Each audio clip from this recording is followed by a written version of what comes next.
Hoy tenemos en el patio de vecinas a Alexandra Ávila, psicóloga clínica de la salud con enfoque contextual.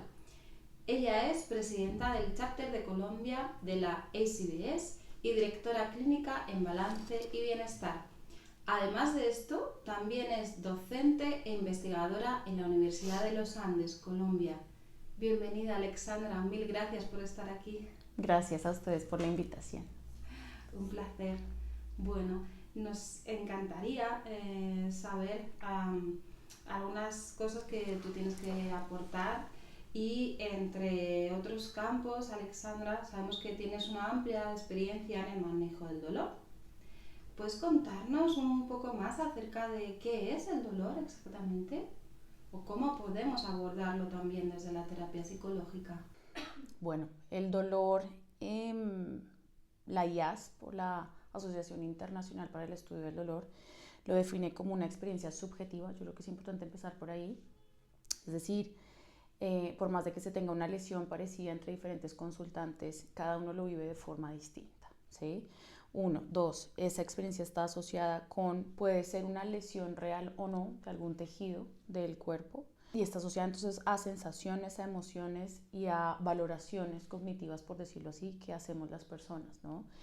Y claramente nosotros, desde que estudiamos, analizamos la conducta, cada persona, acorde a su recorrido, a su historia, va a tener una aproximación distinta a esa experiencia. Entonces es importante tener en cuenta ese background o contexto histórico, de también repertorio, qué habilidades tiene cada persona en la etapa de vida en que se presenta esa experiencia dolorosa. Esto a grandes rasgos. El dolor también puede ser agudo posoperatorio. Usualmente tengo una caída, tengo un accidente, cualquier cosa me pasa y eso me lleva a que tengo una lesión, me hacen una intervención y allí se presenta este dolor. Y usualmente está más asociado con ansiedad. Entonces, después de un tiempo me hacen una rehabilitación, tengo un manejo farmacológico usualmente, también a veces intervenimos los psicólogos o los psiquiatras si es muy agudo y difícil de manejar y porque hay presentes otras patologías, o sea, comorbilidad con otros aspectos. Entonces, venimos ahí a intervenir de forma multi e interdisciplinaria. Ahora bien, también otra cosa es cuando ese dolor agudo después de que tengo esta lesión, esta situación, la que sea, y ya pasa un tiempo considerable, aproximadamente 6 meses, y no tengo una recuperación conforme a lo esperable, ¿no? Acorde a mis médicos, a lo que vengo haciendo en mis tratamientos, ahí ya empezamos a hablar de un dolor crónico. Y el dolor crónico también puede presentar ansiedad o esta sintomatología, ¿no? que es muy común que encontremos en estos consultantes, pero se acompaña más ya de aspectos más de bajo estado de ánimo, es decir, depresión. Y estos aspectos, ¿por qué? Porque si yo tengo un dolor usualmente de un tiempo prolongado, eso implica a nivel conductual una desactivación, una falta o ausencia de reforzamientos de lo que yo venía de nuevo acorde a mi historia, ¿no? Entonces, por eso podemos encontrar ambas afectaciones en el estado de ánimo. Y según eso intervenimos. Entonces, ahí es importante hacer esa diferenciación entre dolor agudo y dolor crónico. Ahora lo segundo, hay un dolor que es maligno, por decirlo así, oncológico. Y este dolor es de distinto manejo, ¿no? Al dolor que no es oncológico. Entonces también tenemos que tener en cuenta si la patología es de carácter oncológico. Bueno, ya entra también cuidado paliativo, además de una clínica del dolor, que también son los especialistas, que también me parece importante aquí agregar que la algesiología es el área de expertos, ¿no? Para a nivel de medicina, los expertos en el manejo del dolor son los algesiólogos y a su vez los médicos paliativos. Entonces tengamos eso en primera instancia claro. Esto en cuanto al dolor. Ahora, las intervenciones que podemos hacer son múltiples, lo cual es buenísimo. Yo siempre creo que hay que ver el vaso medio lleno a la hora de ver la vida y de intervenir. Entonces, es importante evaluar las múltiples variables o esferas que implica el hecho de ser humano. Entonces, vamos a evaluar cómo está la red de apoyo, vamos a evaluar las habilidades que tiene cada persona, ¿no? También acorde a la etapa del desarrollo. si es infante, si es un adolescente, si es un adulto, adulto mayor, vamos a tener esas cosas en cuenta. Además de las que he nombrado, también hacemos una evaluación de cuál es el déficit de habilidades que tiene, cuál es el repertorio que tiene, ¿no? Para poder afrontar esto de la mejor forma y qué es lo que también tiene, porque no, a veces nos quedamos como solamente con los aspectos no tan favorables y se nos olvidan los favorables. Y las personas pues somos un todo y tenemos siempre de dónde agarrar, de dónde coger, como diríamos un poco más coloquialmente. Entonces, una evaluación exhaustiva de estos aspectos, red de apoyo, calidad de vida, déficit de habilidades o factores protectores, considero que son muy importantes y es lo que la evidencia nos dice. También hay que ver las expectativas de cada consultante. Yo creo que siempre es importante y como conductistas le podemos llamar metas del consultante, los valores, ¿sí? Y también cómo esto engrana con los objetivos terapéuticos, ¿sí? Entonces, a veces los consultantes aspiran a ciertas cosas y nosotros a otras, y es, pues el consultante es que viene a la consulta a buscar mi apoyo y cómo yo puedo apoyar eso que es importante. Yo puedo informar y yo puedo considerar ciertas cosas como profesional y yo puedo sugerir, pero siempre, digamos que respetando la libertad de las decisiones que cada persona tome. Yo considero que eso es muy importante y a veces lo dejamos por fuera. También a la hora de intervenir, yo quisiera agregar, si ustedes me lo permiten, no solo los psicólogos de la salud o clínicos intervenimos a los consultantes, intervenimos también el sistema que está alrededor, familias, parejas, hijos, de nuevo, según la etapa en la que esté la persona. Contextos, si vamos a hablar ya puntualmente como en términos un poco más específicos. Y asimismo, el sistema, no solamente el directo, la red de apoyo primaria, sino la secundaria, asistimos también a los terapeutas porque trabajar con enfermedad crónica, especialmente dolor, puede ser bastante desgastante, agotador, por poner sinónimos, e inclusive llevar al burnout. Entonces también vamos a tener un impacto en lo que es el cuidado del individuo, de sus sistemas, del equipo médico.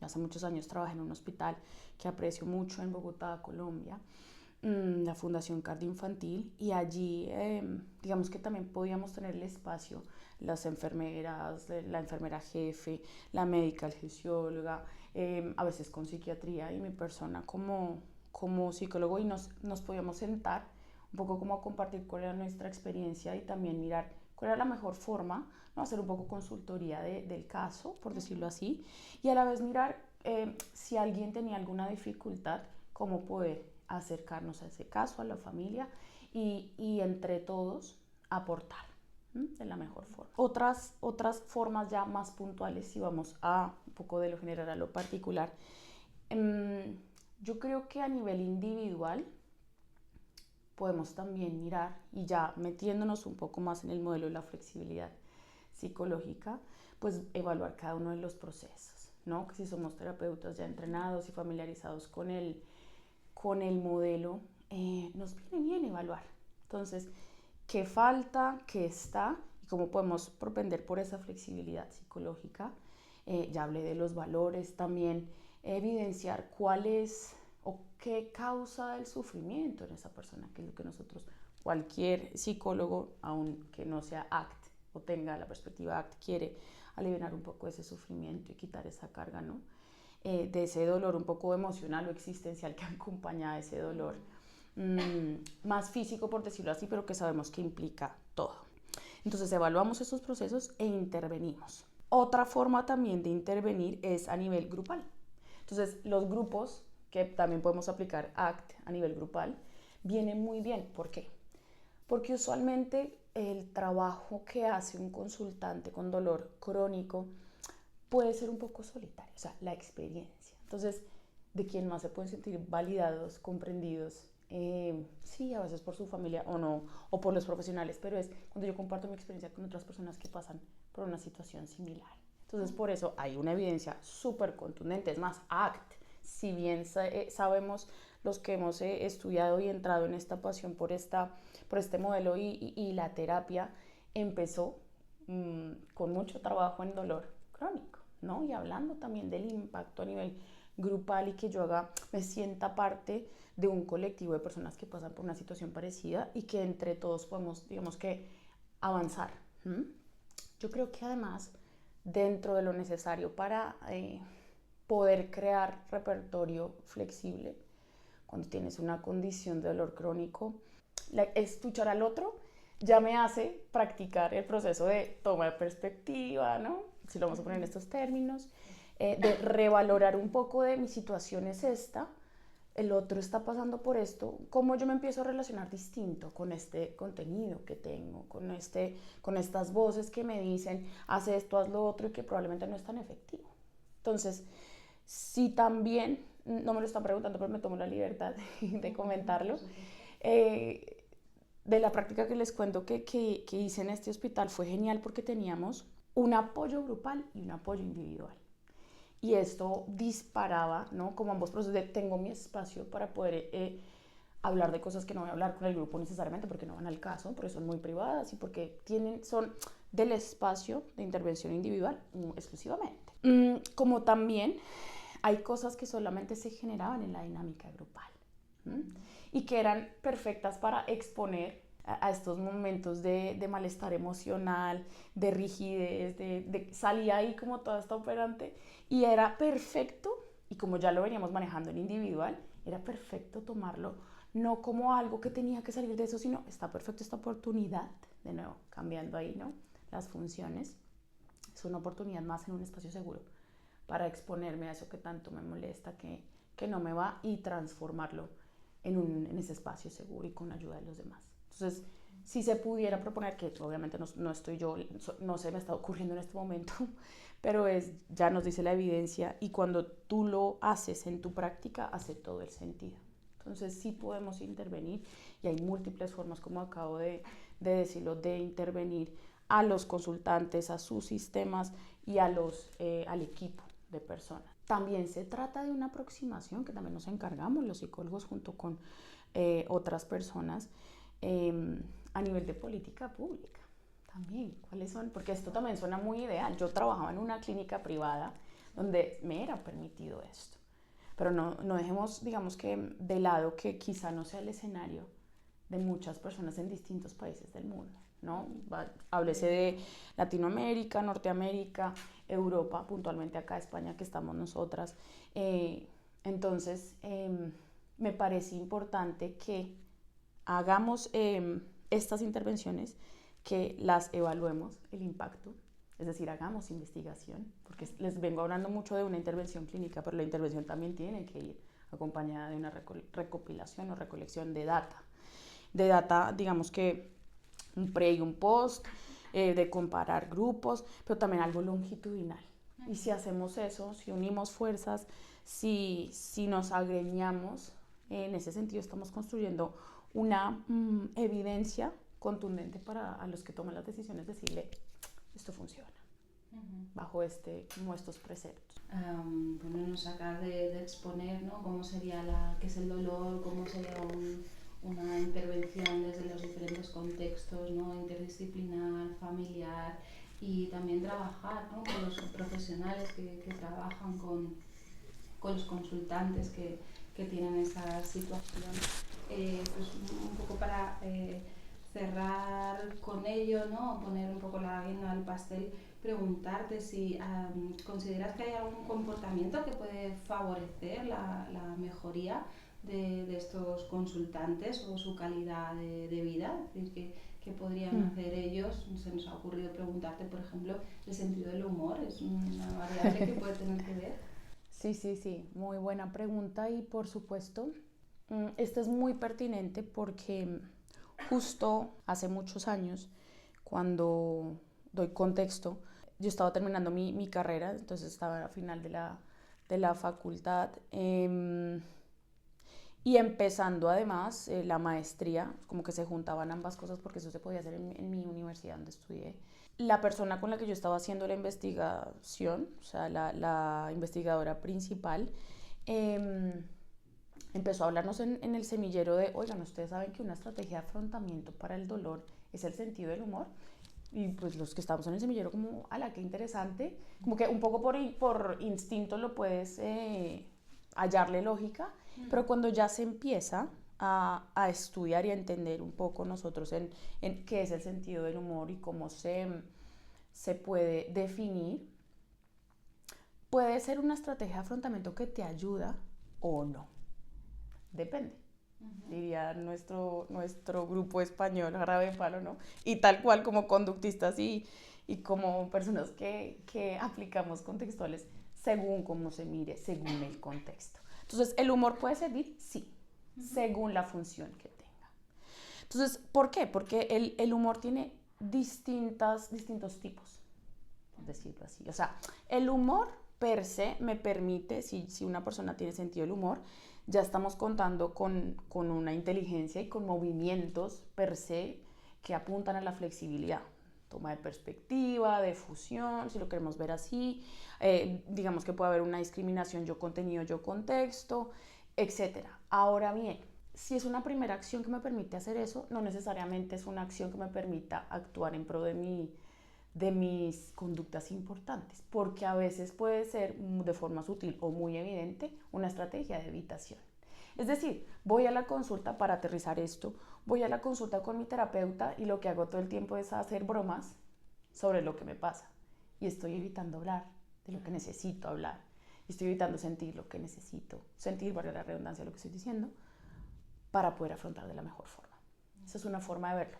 Otra, acorde a los diferentes tipos de humor, que hay humor negro o humor más verde o sexualizado, entonces también depende, porque si mi forma de relacionarme con los demás es todo el tiempo haciendo esta tergiversación de cosas, quizá la primera vez en el humor negro está bien, pero si yo todo el tiempo para relacionarme con el otro estoy haciendo este tipo de comentarios, va a generar rechazo. Entonces las consecuencias que esto me va a traer van a ser otras. Entonces, según el tipo del humor, va a ser más efectivo que otro. Y siempre y cuando eso me permita hacer los procesos de fusión, de toma de perspectiva y poder acercarme a lo importante, ahí es cuando. Entonces, tu pregunta es muy capciosa porque según la persona, según el contexto y las contingencias, va a ser o no. Entonces, toca evaluar según el caso, si es o no. Pero claramente sí es una estrategia que hay que evaluar y que sí permite ya ver una persona con sentido del humor también se mueve, si se ríe de sí mismo. Sabemos además que a nivel fisiológico, reírme tiene un impacto a nivel de causar químicamente un impacto positivo. Porque es un poco como que compite con este contenido de me está doliendo, no puedo. Cuando está el humor presente en estas personas, la disposición en la que me pongo es distinta. Si me puedo reír, pongo, entonces además químicamente, yo creo que también a nivel de, obviamente de flexibilidad, pero es también de cómo veo la vida. Y a veces la gente dice, pues sí, sufro mi dolor, no todos los días son iguales, pero la gente que tiene sentido del humor logra ver como que esta experiencia me está pasando por algo, no tengo que saber exactamente por qué, pero sí que quizá para qué, y esto ya entonces transforma la experiencia de vida per se.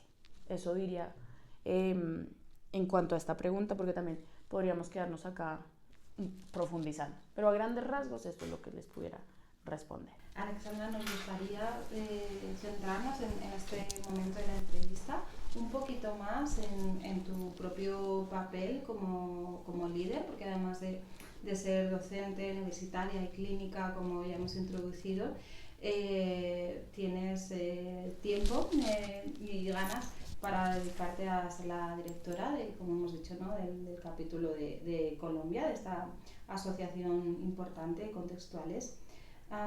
Y nos gustaría saber qué crees tú, ¿no? Tiempo de estar en ello, que puede ayudar a que un liderazgo sea inspirador. Es una pregunta que tiene tanto de largo como de ancho, porque también según lo que cada persona considere inspirador, para mí inspirador puede ser algunas cosas, para ustedes otra, y es válido. Yo creo que también una cosa es inspirador para quién, ¿no? Entonces, para un consultante, porque uno hace ese rol de terapeuta y estamos modelando y moldeando todo el tiempo conducta, ¿no? Para un estudiante, para alguien a que estoy supervisando, que estoy haciendo consultorías para mis colegas.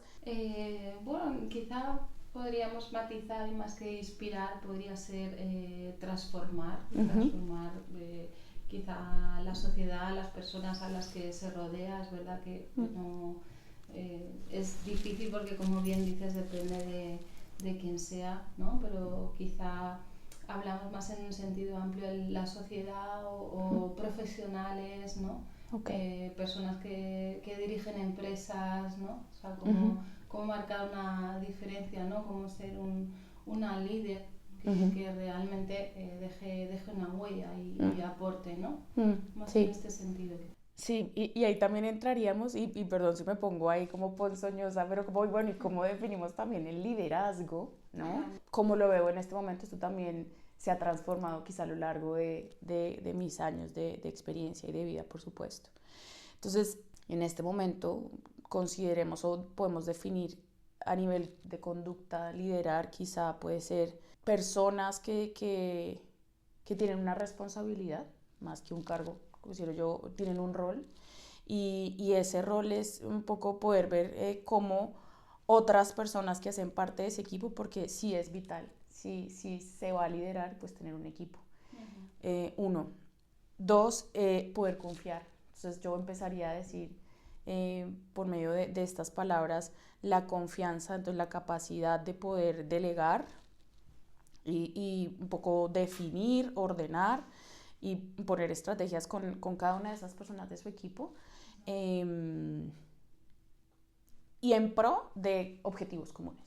Entonces eso implicaría más de la confianza, de delegar, compartir cosas en común, y ahí ya empezamos a hablar un poco más de lo que es comunidad, ¿no? Grupo.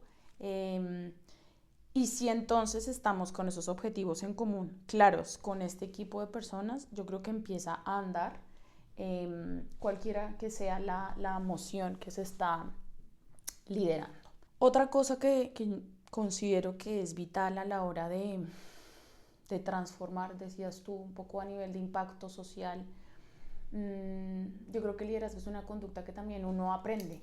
Entonces, a mí siempre me parece importante que uno pueda honrar a esas personas que uno considera que lo han liderado a uno de una u otra forma, ¿no?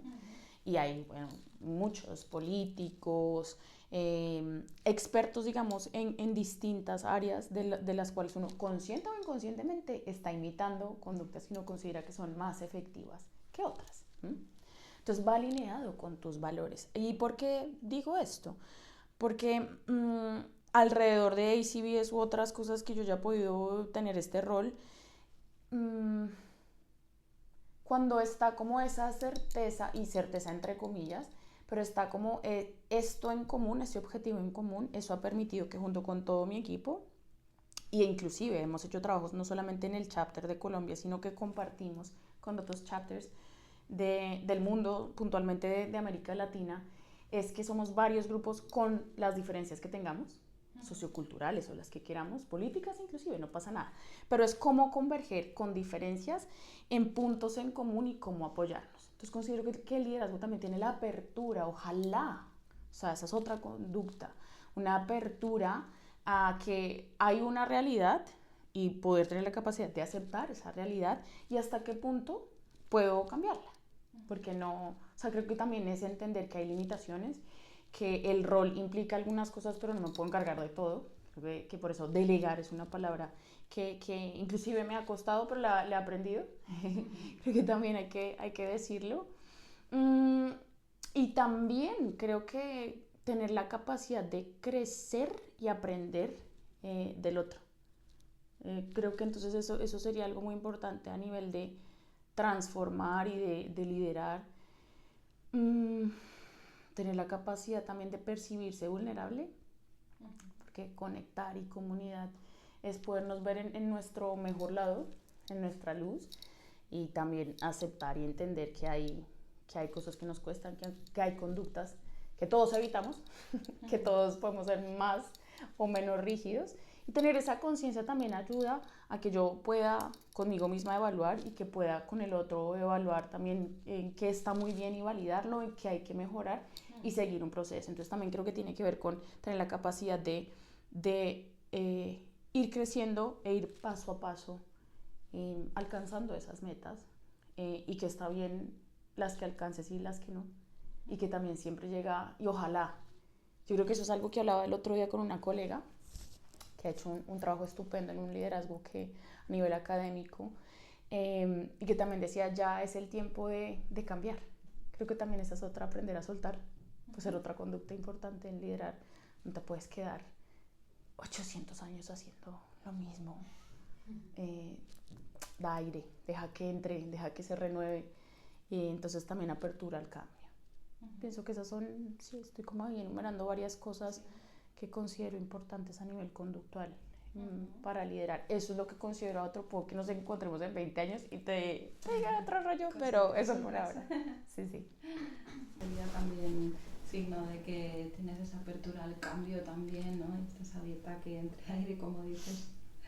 En la línea de lo que estamos comentando, Alexandra, también nos gustaría compartir contigo, conocer tu opinión acerca de si crees que los psicólogos, los psicólogos clínicos o sanitarios, ¿no? Como es aquí en España, podemos emprender algún otro tipo de acciones que no sea exclusivamente una terapia individual para aportar nuestro granito de arena a una sociedad, bueno, que como estamos hablando de liderazgo, que se transforme, que vaya avanzando, ¿no? Que cree un mayor bienestar para todos. ¿Crees que hay otras opciones además de la terapia para los psicólogos clínicos? Definitivamente, pues es que la conducta no es sino en contexto, y el individuo no es sino a partir también de la interacción que hace con otros. Entonces no hace sentido que uno solamente se quede haciendo una terapia individual si está dejando por fuera esas variables de contexto y más sistémicas. Individual es imprescindible, más no es lo único. Por un lado, ya hemos hablado ahorita, así como en el dolor, en cualquier otra patología, que nosotros ya también como pues, desde el contextualismo, pues hablar de diagnósticos o patologías, pues no, porque estamos hablando desde más esta parte de evitación experiencial, ¿no? Que puede reunir 80.000 formas, pero es la misma función de conductas.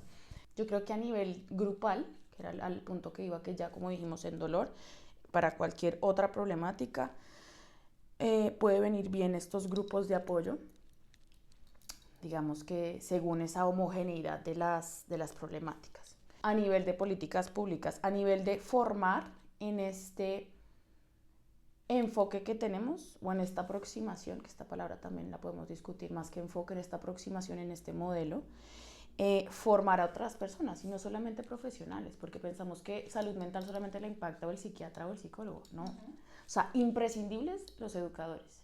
Yo creo que yo no hubiera terminado estudiando psicología si no hubiera tenido ciertos profesores que me fueron de una u otra forma llevando a una lógica de pensamiento que me terminó reforzando, ¿no? Un repertorio de quiero trabajar con otras personas, quiero apoyar o ayudar.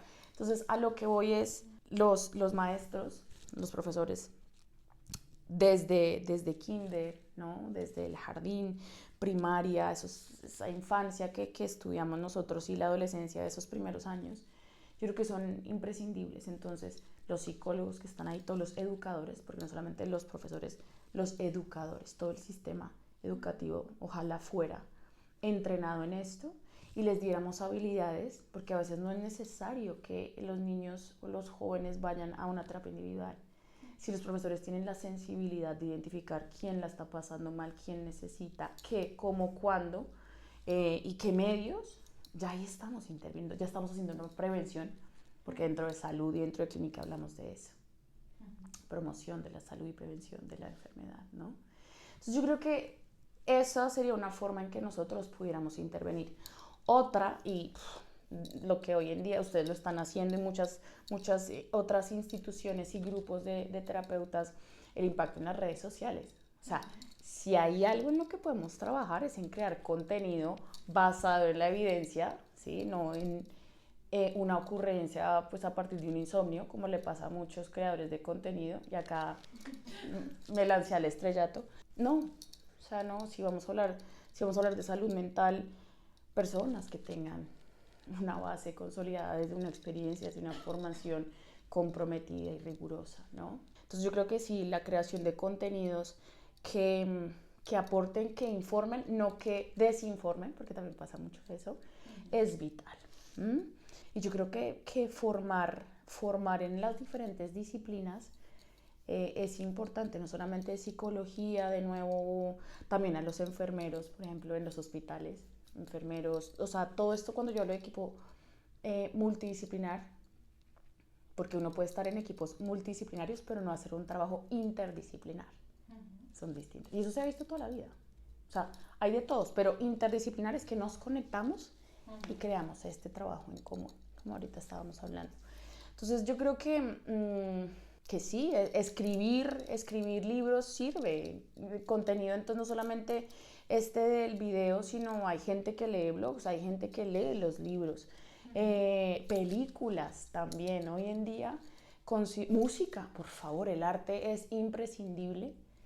Yo creo que si no fuera por el arte tampoco hubiera entendido tantas cosas porque ¿de qué hablamos nosotros? De lo más básico que es el lenguaje simbólico y las metáforas y las intervenciones que nosotros utilizamos, lo que nos ayuda a transformar las funciones es muchas veces las referencias de música, de la letra, de los ritmos, del cine, las películas, de los deportes. Entonces, ustedes me hacen esta pregunta y yo digo, es que de todo es necesario y de todo podemos agarrar. Entonces no solamente está en la clínica ni en lo individual, está en todas partes. Resumiendo lo que vamos hasta el momento de DBT como en un nutshell. Lo explicamos a partir del modelo biosocial, 1, 2. Quienes mejor se ven beneficiados de este tratamiento son los consultantes que tienen estas conductas de riesgo que afectan su calidad de vida, su integridad o la vida per se. Hablamos de un diagnóstico de un TLP, pero también un poco para ampliarlo a nivel conductual, es inestabilidad a nivel emocional, cognitivo, conductual, interpersonal y en el yo.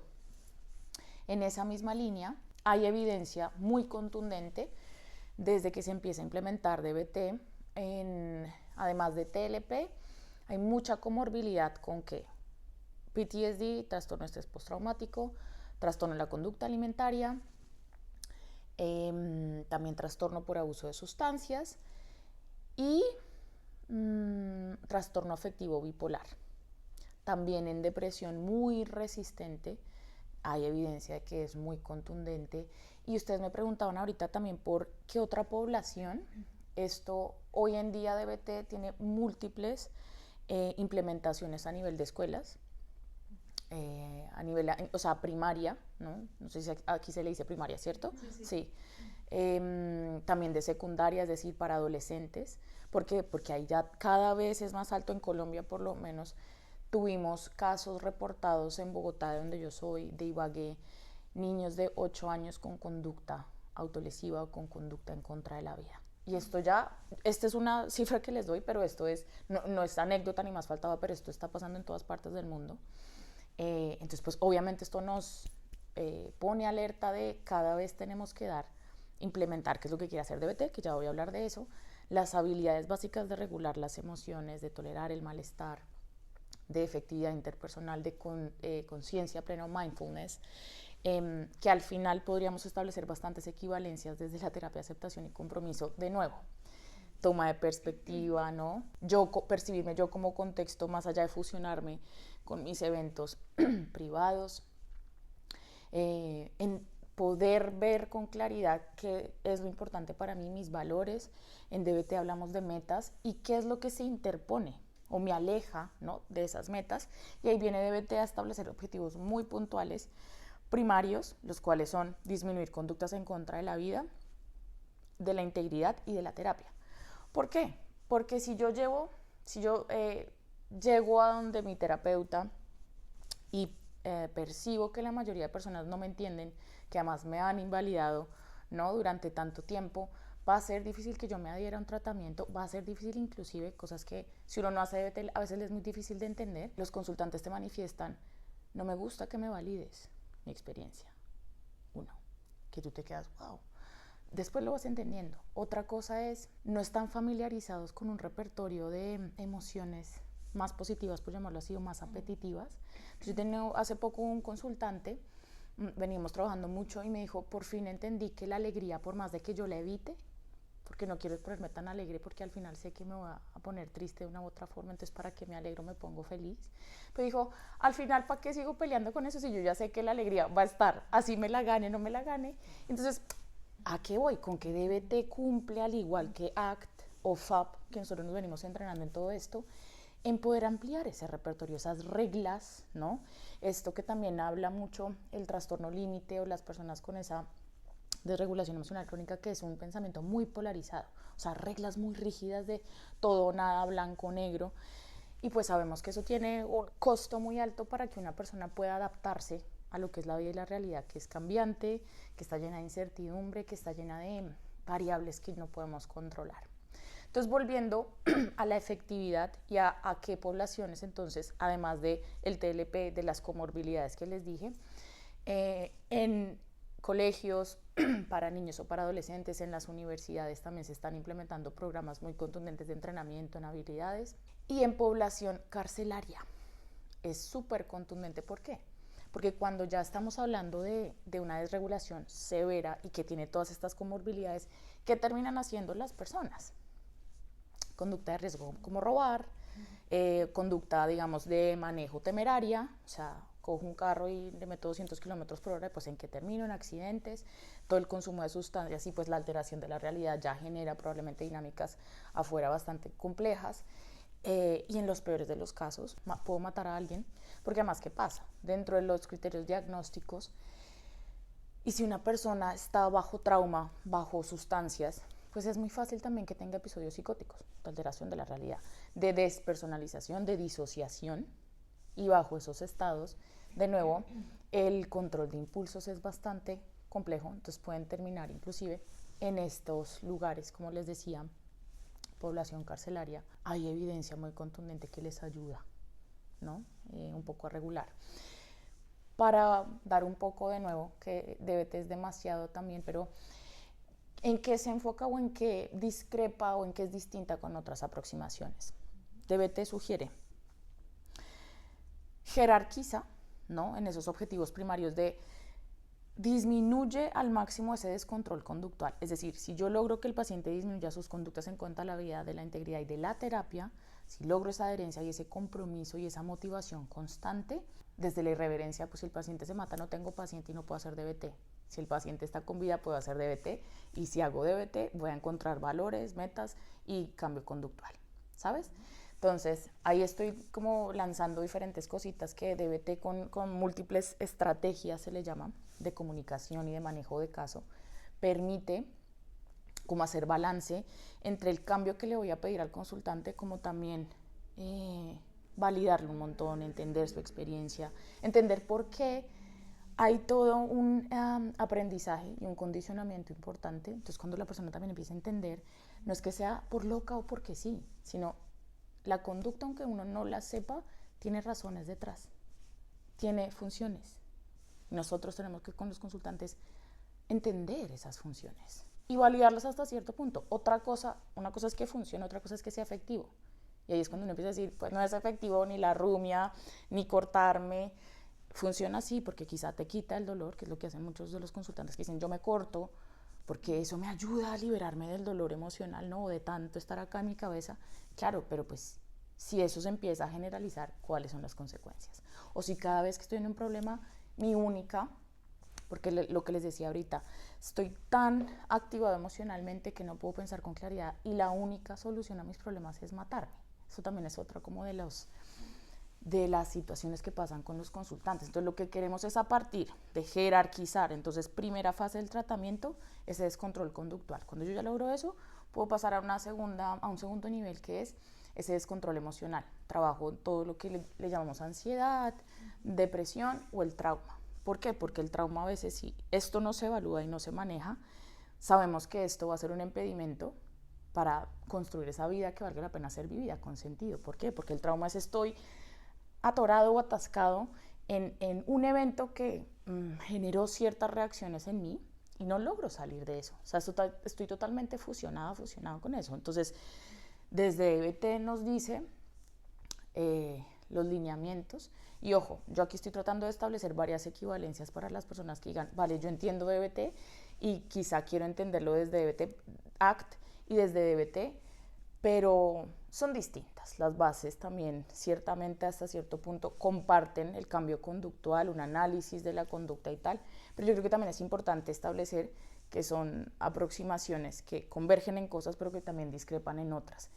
Igual, ambas comprobadas que son efectivas para tratar distintas problemáticas, ¿vale? Como que quiero ser muy enfática en eso, de nuevo, sin que esto genere confusión. Entonces, volviendo a DBT, para cerrar un poco, ya una vez me encargo de ese segundo nivel, la tercera fase del tratamiento es como ya el consultante o la consultante puede empezar a gestionarse en su diario, porque ya no se la pasa diario vivir, ya no se la pasa de crisis en crisis. O sea, crisis o que me llevan a que me desbordo emocionalmente o las crisis que van en contra de la vida, sino que ya en la medida en que he aprendido a gestionarme en ese sentido y que tengo más habilidades, ya podemos empezar a establecer una planeación, por decirlo así, un manejo de tiempo muy anclado al día a día. Entonces, corto, mediano y largo plazo empezamos a utilizar esas metas, esas distintas actividades que los acerquen, ¿no?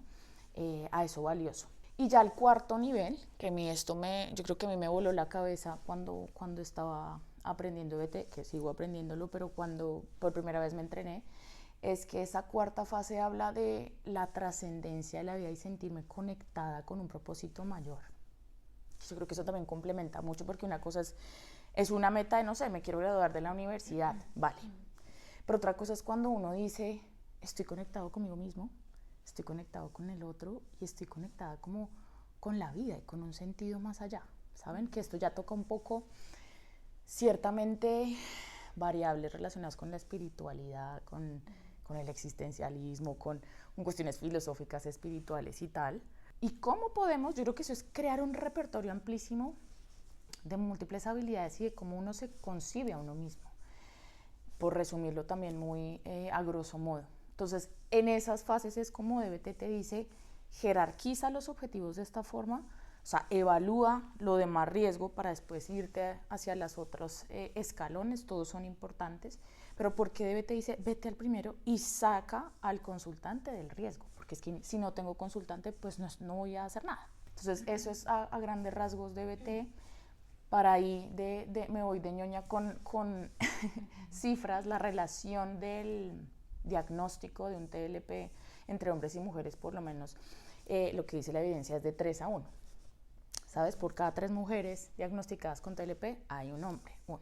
Discutible, claro, porque también a nivel cultural, como se manifiesta el TLP, es permitido en los roles de hombres y mujeres. Entonces yo dejo esta cifra acá, también dejando las cuestiones, las preguntas que pudiéramos hacernos al respecto. Pero eso es lo que dice la evidencia. Que empieza usualmente, como cuando se activa esto, cuando es más evidente, es en la adultez, es decir, entre los 18 y 35 años es donde la gente está recibiendo este diagnóstico. En los últimos años, ¿qué pasa? Está siendo cada vez más evidente en los adolescentes. Lo hemos visto con distintos, bueno, en España habrán sido algunas campañas de entre los adolescentes que se pasan, ¿saben? Por el chat, y esto no sé si pasó, pero en Colombia, ahorita se me escapa el nombre, pero era como el juego de la ballena, también pasó acá en España, no sé, y era cómo se favorecían entonces esas conductas en contra de la vida, ¿no? O de la integridad. Entonces, bueno, también poner lo que cada vez es alarmante y por eso tenemos que hacer promoción y prevención. Yo creo que yo amo intervenir y tal, pero cada vez yo creo que con los años la cuestión es promover la salud, prevenir las problemáticas, la enfermedad, la patología. Y por eso desde las escuelas tenemos que empezar a promover todo lo que sabemos desde DBT, desde ACT o desde lo que sea práctica basada en evidencia, que es efectivo para que no lleguemos a estos casos pues como tan extremos y pues que hoy en día sabemos que la epidemia es la parte de la salud mental. Eso como para dejarlos con ganas y que vuelvan porque podemos seguir acá más tiempo. Muchísimas gracias, Alexandra. Yo creo que, ¿no?, que has puesto un granito, más que un granito de arena, casi una playa, ¿no?, en esa prevención y y promoción de la salud. Por último, nos gustaría pues, preguntarte por este rol, ¿no? Por este liderazgo, ¿no? que tienes en el chapter de Colombia, que mencionábamos al principio, y tú lo hacías referencia también hablando del dolor, ¿no? De la ICBS, y nos gustaría pues un poquito si nos puedes contar y pues contarle al público qué es esto, qué es esta asociación, ¿no? Y qué aporta a la sociedad. Por supuesto. Bueno, empiezo por como el embudo, desde lo general a lo particular. La ACBS es la Asociación de Ciencias y Conductuales Contextuales. Y hace muchos años Steve Hayes, Kelly Wilson, Carmen Luciano, bueno, un montón de todos los que conocemos de la gente que desde el inicio empezó con todo esto de la teoría de los marcos relacionales, de ACT, etcétera, empiezan a decir, venga, lo que tenemos que hacer es comunidad, agremiarnos, no cada uno seguir, porque claro, todos con unas carreras súper brillantes a nivel investigativo, aplicado, tal, pero nosotros compartimos un valor o varios en común, que es la diseminación de esta evidencia, la diseminación de esta práctica, y entonces empiezan a congregarse y a decir, bueno, pues pongámosle un nombre, yo aquí como ponerle un poco en historia, pongámosle un nombre a esta vaina, ACBS, y empieza entonces cada vez a agregarse más gente, Estados Unidos, Suramérica, Europa, inclusive ya gente en Medio Oriente, o sea, hoy en día se me escapan cifras puntuales, pero sabemos que en todos los continentes hay chapters, ¿no? Como de cada país sí, de cada país en distintos continentes, conforman estos subgrupos para poder responder a las necesidades contextuales particulares, pero también muy todo como dirigido desde ACBS a nivel global. Yo empiezo a ser parte desde 2016 y empecé por el grupo de dolor. ¿Por qué? Porque mi gran pasión había sido como trabajar con esta consulta, con estos consultantes, pues, y porque venía de un contexto hospitalario. Entonces yo tenía mi consulta privada, pero además en un hospital, entonces yo decía que lo que más necesito, support de otras personas que estén un poco pasando por lo mismo, porque me sentía un poco quemada, también con las barreras que uno tiene como terapeuta, por supuesto. Entonces ahí empecé a tener ese apoyo de muchos terapeutas que habían tenido un montón de experiencia. Entonces yo me inscribo, voy a la conferencia, esa primera que yo fue en Seattle, y entonces me voló la cabeza porque dije, esto es lo que, o sea, aquí sí me siento en mi salsa, esto es. Entonces, para contarles, la ACBS anualmente hace una conferencia mundial. En esa conferencia, entonces, diferentes expositores muestran sus investigaciones, pues como de última, en Colombia decimos lo último en guarachas, es decir, la última vanguardia. También a nivel aplicado, como miren, estamos encontrando que el hexaflex en esto pudo haber variado o en estos movimientos, ¿sabes? O en la matriz le podemos agregar esto, cómo podemos ampliar más nuestras metáforas, el uso de las metáforas, en tener cuidado en que no a todo el mundo le viene bien la metáfora ni del bus, ni del avión, ni nada, sino es cómo seguimos mejorando en esta evolución de estas ciencias, en su diseño, en su intervención, etcétera. Entonces, esos 4 días estás pues hombre, chupando al máximo como este elixir para refrescarte, actualizarte y también decir, vale, ¿en qué me sigo actualizando? Yo creo que eso es algo importante. Uno de los mensajes que quiero dejar es, la ICBS es un espacio genial para estar actualizándote, para hacer networking, o sea, no sentirte solo, sino quién está trabajando qué, y adherirme a esos grupos, ¿sabes? Entonces, de nuevo, nutrirme de esas personas que llevan quizá algunos con más entrenamiento que otros que no, pero ¿cómo hacemos esa comunidad? Hay múltiples grupos, es decir, no sé, hay ACT para psicosis, ACT para deportistas, ACT para las empresas, por decirlo así. Entonces te puedes actualizar y puedes ampliar ese repertorio de estas terapias. En esa misma línea, cuando uno hace parte de ACBS, tiene acceso, además de esas conferencias, claro, las tienes que pagar y tal, pero puedes también acceder al journal de la ACBS, es decir, como todos los artículos y material de investigación y demás queda en esa plataforma, tienen acceso a eso, tienen acceso a un directorio. Entonces yo aparezco Alexandra Ávila, Colombia o España, donde sea que esté yo ejerciendo, y en qué me especializo. Entonces una persona puede decir, Alexandra, yo te vi el otro día y me gustó esto de contextuales, pero vivo en México y quiero un terapeuta de México. Entonces busca en la página y encuentra a esas personas que están entrenadas en eso que busca el consultante o el familiar o la organización. Entonces nos sirve para diseminar, para difundir, para hacer piña, como dicen acá en España, hacer equipo y hacer grupo. Puntualmente con el capítulo de Colombia, en 2020, en el año 2020, preciso en pandemia, algo bueno que pasó fue que se funda el capítulo con Amanda Muñoz, George García, Francisco Ruiz, que él es español, pero también ha estado muchísimo tiempo en Colombia y también ha contribuido un montón a la diseminación. Y bueno, muchísimas otras personas que, no porque no sean importantes, no las nombro, pero es que son muchísimas. Pero por darles ejemplos, dijimos, venga, necesitamos hacer en Colombia un capítulo, ¿cómo vamos a hacer? Entonces, bueno, se gestionó, Amanda fue la presidenta por un buen tiempo y bueno, fue evolucionando con el tiempo y yo quería estar ahí, yo estaba en otros proyectos, estaba estudiando, estaba tal, pero dije el año pasado, bueno, me lanzo al estrellato, otra cosa es que quede, ¿no?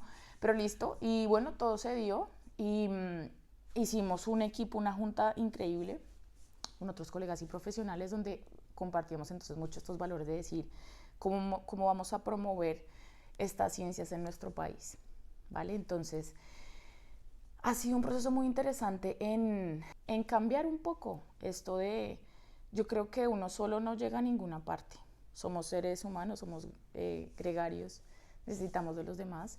Y cada uno tiene fortalezas. Yo hablo de mi equipo de la Junta, que hay un VP de diversidad, hay un VP es Vice President, ¿no?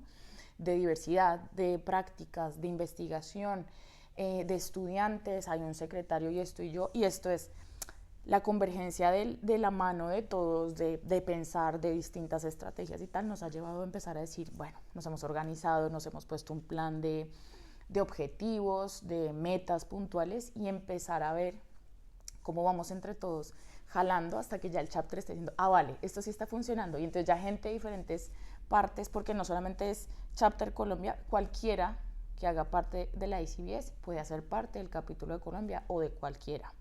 Chapter de Argentina, que ellos van a recibir este año la conferencia por primera vez en Latinoamérica, súper consolidada hace muchos años y es gente que de nuevo viene trabajándole montones, entonces nosotros también queremos un poco replicar eso que le admiramos a los colegas y que están haciendo muy bien y nosotros también entonces traerlo y compartir un poco al mundo de lo que estamos haciendo en Colombia, unas publicaciones en revistas indexadas de primera calidad y a veces la gente no sabe eso, ¿sabes? Entonces no siempre son los países o los autores de siempre, hay muchas otras personas que aunque no tengan visibilidad, eso no significa que no haya calidad, que no haya compromiso y que no haya ganas de que esto le llegue a todo el mundo. Entonces, para un poco cerrar mi respuesta, resumirla, para mí era un sueño, era porque siento que ya se está cumpliendo, todavía falta, pero yo decía, yo me imagino algún día con colegas empezar a diseñar distintas formas de diseminar, de difundir esto y en mi país que lo amo y lo adoro, ¿por qué no?